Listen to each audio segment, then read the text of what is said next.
رات کی تاریکی خاموش تھی، صحرا کی ہوائیں رک چکی تھیں اور ایک باپ اپنے جوان بیٹے کو لے کر ایک ایسے سفر پر نکل چکا تھا جس کے بعد تاریخ ہمیشہ کے لیے بدلنے والی تھی۔ یہ صرف ایک خواب نہیں تھا، یہ اللہ کا حکم تھا، ایک ایسا حکم جسے سن کر پہاڑ کانپ جائیں، ایک ایسا امتحان جس میں ایک باپ کو اپنی سب سے قیمتی چیز قربان کرنی تھی۔ مگر سوال یہ ہے، حضرت ابراہیم علیہ السلام نے آخر ایسا کیا دیکھا کہ وہ اپنے بیٹے حضرت اسماعیل علیہ السلام کو قربانی کے لیے لے گئے؟ اور اس سے بھی بڑا سوال، حضرت اسماعیل علیہ السلام نے وہ لمحہ کیسے برداشت کیا جب انہیں معلوم ہوا کہ ان کے اپنے والد انہیں اللہ کی راہ میں ذبح کرنے والے ہیں؟ آج ہم جانیں گے اسلامی تاریخ کے سب سے عظیم امتحان کی پوری حقیقت، وہ واقعہ جس کی یاد میں آج پوری دنیا عید الاضحیٰ مناتی ہے۔ اسلامی تاریخ میں اگر کسی شخصیت کو خلیل اللہ یعنی اللہ کا دوست کہا گیا تو وہ حضرت ابراہیم علیہ السلام تھے۔ وہ نبی جنہوں نے پوری زندگی اللہ کی رضا کے لیے گزاری، آگ میں ڈالے گئے، وطن چھوڑا، اپنے خاندان سے جدا ہوئے اور ہر آزمائش میں کامیاب رہے، لیکن ان کی زندگی کا سب سے بڑا امتحان ابھی باقی تھا۔ حضرت ابراہیم علیہ السلام بڑھاپے کی عمر میں پہنچ چکے تھے۔ برسوں کی دعاؤں کے بعد اللہ تعالیٰ نے انہیں ایک بیٹا عطا فرمایا، حضرت اسماعیل علیہ السلام۔ یہ بیٹا صرف اولاد نہیں تھا، یہ ایک دعا کی قبولیت تھا، ایک امید، ایک خوشی، ایک نعمت۔ لیکن پھر ایک دن اللہ تعالیٰ کی طرف سے ایسا حکم آیا جس نے باپ کے دل کو ہلا دیا۔ یہ واقعہ صرف قربانی کی کہانی نہیں، یہ اطاعت، صبر، ایمان اور اللہ پر مکمل بھروسے کی عظیم مثال ہے۔ اسی واقعے نے قربانی کو امت مسلمہ کے لیے ایک عبادت بنا دیا۔ آئیے اب چلتے ہیں ہزاروں سال پیچھے، مکہ کی بے آب و گیاہ وادی میں، جہاں سے اس عظیم امتحان کا آغاز ہوا۔ سورج کی تیز دھوپ، چاروں طرف خاموش پہاڑ اور ایک سنسان وادی، یہ مکہ تھا، وہ مکہ جہاں اس وقت نہ آبادی تھی، نہ کھجور کے درخت، نہ پانی کا کوئی نشان۔ حضرت ابراہیم علیہ السلام اللہ کے حکم سے اپنی زوجہ حضرت ہاجرہ علیہ السلام اور ننھے حضرت اسماعیل علیہ السلام کو اس وادی میں چھوڑنے آئے تھے۔ یہ فیصلہ آسان نہیں تھا۔ حضرت ہاجرہ علیہ السلام حیران تھیں، انہوں نے بار بار پوچھا، اے ابراہیم، کیا آپ ہمیں اس سنسان جگہ پر اکیلا چھوڑ کر جا رہے ہیں؟ مگر حضرت ابراہیم علیہ السلام خاموش رہے۔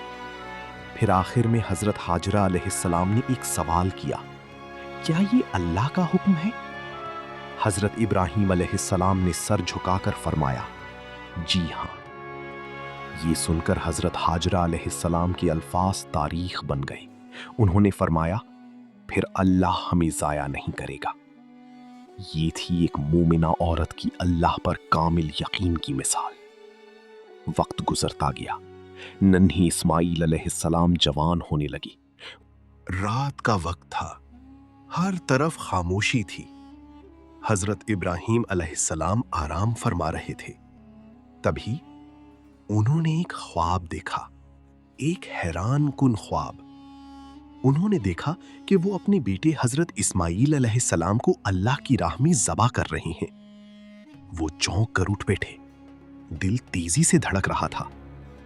یہ کوئی عام خواب نہیں تھا، انبیاء کے خواب وہی ہوتے ہیں۔ حضرت ابراہیم علیہ السلام نے اس خواب کو نظر انداز نہیں کیا، مگر اگلی رات وہی خواب دوبارہ آیا، پھر تیسری رات وہی منظر۔ اب کوئی شک باقی نہیں رہا تھا، یہ اللہ کا حکم تھا۔ سوچئے ایک باپ پر کیا گزری ہوگی، وہ بیٹا جس کے لیے برسوں دعائیں کی، جسے بڑھاپے میں پایا، جسے دیکھ کر دل کو سکون ملتا تھا، اب اسی کو اللہ کی راہ میں قربان کرنا تھا۔ یہ امتحان صرف حضرت اسماعیل علیہ السلام کا نہیں تھا، یہ حضرت ابراہیم علیہ السلام کی ایمان کا امتحان تھا۔ کیا وہ اللہ کی رضا کو اپنی محبت پر ترجیح دیں گی؟ حضرت ابراہیم علیہ السلام جانتے تھے اللہ کے حکم کے سامنے سر جھکانا ہی بندگی ہے، مگر ایک اور حیران کن مرحلہ ابھی باقی تھا۔ انہیں یہ بات اپنے بیٹے کو بھی بتانی تھی۔ صبح کا وقت تھا، صحرا کی ٹھنڈی ہوا چل رہی تھی۔ حضرت ابراہیم علیہ السلام اپنے بیٹے حضرت اسماعیل علیہ السلام کے پاس آئے۔ چہرے پر سنجیدگی تھی، دل میں طوفان تھا۔ پھر انہوں نے وہ الفاظ کہے جو قرآن میں ہمیشہ کے لیے محفوظ ہو گئے۔ اے میرے بیٹے، میں خواب میں دیکھتا ہوں کہ میں تمہیں ذبح کر رہا ہوں، اب بتاؤ تمہاری کیا رائے ہے؟ یہ ایک عظیم لمحہ تھا۔ ایک باپ اپنے بیٹے سے اس کی قربانی کے بارے میں پوچھ رہا تھا، اور پھر حضرت اسماعیل علیہ السلام نے ایسا جواب دیا جس نے قیامت تک آنے والے ایمان والوں کے لیے مثال قائم کر دی۔ انہوں نے فرمایا، اے میرے والد، آپ کو جو حکم دیا جا رہا ہے وہ کر گزریے، انشاءاللہ آپ مجھے صبر کرنے والوں میں پائیں گے۔ کوئی خوف نہیں، کوئی اعتراض نہیں، کوئی شکایت نہیں، صرف اللہ کی رضا۔ یہ صرف ایک فرمانبردار بیٹے کا جواب نہیں تھا، یہ کامل ایمان کی آواز تھی۔ روایات میں آتا ہے کہ حضرت اسماعیل علیہ السلام نے اپنے والد سے کہا، جب آپ مجھے ذبح کریں تو میری آنکھوں پر پٹی باندھ دیجیے، کہیں ایسا نہ ہو کہ آپ کی شفقت آپ کو روک دے۔ اور پھر کہا، میری والدہ کو میرا سلام کہنا۔ یہ لمحہ کتنا دردناک ہوگا، اس کا اندازہ الفاظ میں ممکن نہیں۔ ایک طرف باپ کی محبت، دوسری طرف اللہ کا حکم، لیکن دونوں کے دلوں میں صرف ایک چیز غالب تھی، اللہ کی رضا۔ حضرت ابراہیم علیہ السلام اپنے بیٹے حضرت اسماعیل علیہ السلام کو ساتھ لے کر روانہ ہوئے۔ منزل مینا کا میدان۔ راستہ خاموش تھا، لیکن شیطان خاموش نہیں تھا۔ روایات میں آتا ہے کہ شیطان مختلف مقامات پر آیا۔ سب سے پہلے حضرت حاجرہ علیہ السلام کے پاس گیا، کہنے لگا، کیا تم جانتی ہو ابراہیم تمہارے بیٹے کو ذبح کرنے لے جا رہے ہیں؟ مگر حضرت حاجرہ علیہ السلام نے جواب دیا، اگر یہ اللہ کا حکم ہے تو وہ ضرور صحیح ہوگا۔ شیطان ناکام ہو گیا۔ پھر وہ حضرت اسماعیل علیہ السلام کے پاس آیا۔ اس نے وسوسہ ڈالنے کی کوشش کی، مگر حضرت اسماعیل علیہ السلام نے بھی اسے رد کر دیا۔ پھر شیطان حضرت ابراہیم علیہ السلام کے پاس آیا۔ وہ چاہتا تھا کہ ابراہیم علیہ السلام اللہ کے حکم سے پیچھے ہٹ جائیں، مگر حضرت ابراہیم علیہ السلام نے کنکریاں مار کر شیطان کو دور بھگا دیا۔ آج حج کے دوران رمی جمرات کی سنت اسی واقعے کی یادگار ہے۔ آخرکار وہ مقام آ گیا، وہ لمحہ جس کے لیے آسمان بھی خاموش تھا۔ حضرت ابراہیم علیہ السلام نے اپنے بیٹے کو زمین پر لٹایا۔ روایات میں آتا ہے کہ انہوں نے چہرہ نیچے کی طرف کر دیا تاکہ باپ کی محبت حکم الہی کے درمیان نہ آ سکے۔ ہاتھ میں چھری تھی، دل میں اللہ کا خوف، اور زبان پر صرف اللہ کا ذکر۔ وقت جیسے تھم گیا تھا، زمین خاموش، فضا ساکت، فرشتے حیران اور آسمان اس منظر کو دیکھ رہا تھا۔ حضرت ابراہیم علیہ السلام نے اللہ کے حکم پر عمل کرتے ہوئے چھری چلانے کی کوشش کی، مگر اللہ تعالیٰ نے اپنا فیصلہ سنا دیا۔ اسی لمحے آسمان سے آواز آئی، اے ابراہیم، تم نے خواب سچا کر دکھایا۔ یہ امتحان مکمل ہو چکا تھا۔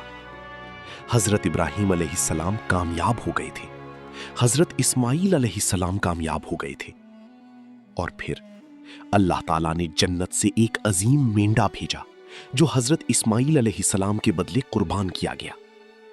قرآن مجید فرماتا ہے، اور ہم نے ایک عظیم قربانی کے بدلے اسے فدیہ دے دیا۔ یہ صرف ایک جانور کی قربانی نہیں تھی، یہ انسان کے نفس، خواہشات اور دنیاوی محبتوں کو اللہ کے سامنے جھکانے کا اعلان تھا۔ اسی لمحے قربانی ایک عظیم عبادت بن گئی، ایک ایسی عبادت جو قیامت تک مسلمانوں کو حضرت ابراہیم علیہ السلام کی اطاعت یاد دلاتی رہے گی۔ حضرت ابراہیم علیہ السلام اور حضرت اسماعیل علیہ السلام کا یہ واقعہ صرف ایک تاریخی قصہ نہیں، یہ ایمان کا معیار ہے۔ یہ سکھاتا ہے کہ اللہ کی رضا سب سے بڑی ہے۔ آج ہم قربانی تو کرتے ہیں، لیکن اصل سوال یہ ہے، کیا ہم اپنی خواہشات قربان کرتے ہیں؟ کیا ہم اپنے غرور کو قربان کرتے ہیں؟ کیا ہم اللہ کے حکم کے سامنے جھکنے کے لیے تیار ہیں؟ حضرت ابراہیم علیہ السلام نے ہمیں سکھایا کہ سچا ایمان صرف زبان سے نہیں ہوتا، بلکہ قربانی مانگتا ہے۔ اور حضرت اسماعیل علیہ السلام نے سکھایا کہ اللہ کے فیصلوں پر راضی رہنا ہی کامیابی ہے۔ عید الاضحیٰ صرف جانور ذبح کرنے کا نام نہیں، یہ اپنے نفس کو اللہ کے تابع کرنے کا پیغام ہے۔ یہ اطاعت، صبر اور توکل کی عید ہے۔ اللہ تعالیٰ ہمیں بھی ایسا ایمان عطا فرمائے جو ہر آزمائش میں ثابت قدم رہے۔ آمین۔